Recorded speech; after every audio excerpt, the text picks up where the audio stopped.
A dead thing has a path to it because it is static. But when you see that truth is something living, moving, which has no resting place, which is in no temple, mosque or church, which no religion, no teacher, no philosopher, nobody can lead you to, then you will also see that this living thing is what you actually are: your anger, your brutality, your violence, your despair, the agony and sorrow you live in.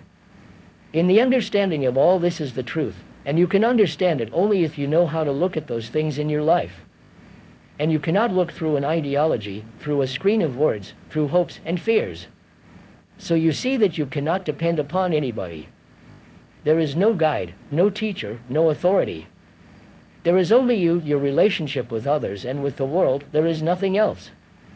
When you realize this, it either brings great despair, from which comes cynicism and bitterness, or, in facing the fact that you and nobody else is responsible for the world and for yourself, for what you think, what you feel, how you act, all self-pity goes. Normally we thrive on blaming others, which is a form of self-pity.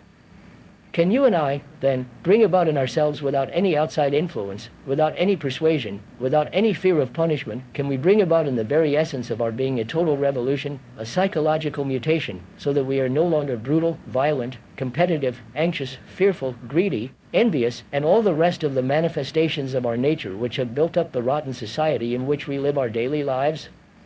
It is important to understand from the very beginning that I am not formulating any philosophy or any theological structure of ideas or theological concepts.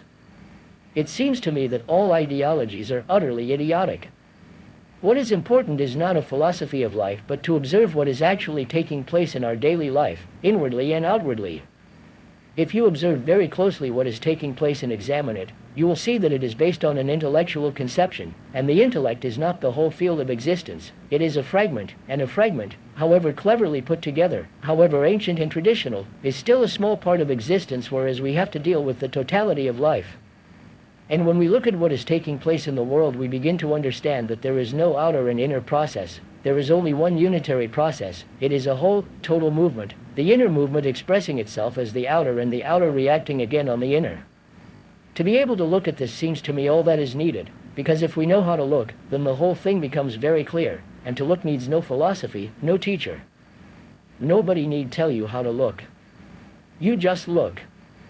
Can you then, seeing this whole picture, seeing it not verbally but actually, can you easily, spontaneously, transform yourself? That is the real issue. Is it possible to bring about a complete revolution in the psyche? I wonder what your reaction is to such a question. You may say, I don't want to change, and most people don't, especially those who are fairly secure socially and economically, or who hold dogmatic beliefs and are content to accept themselves and things as they are or in a slightly modified form.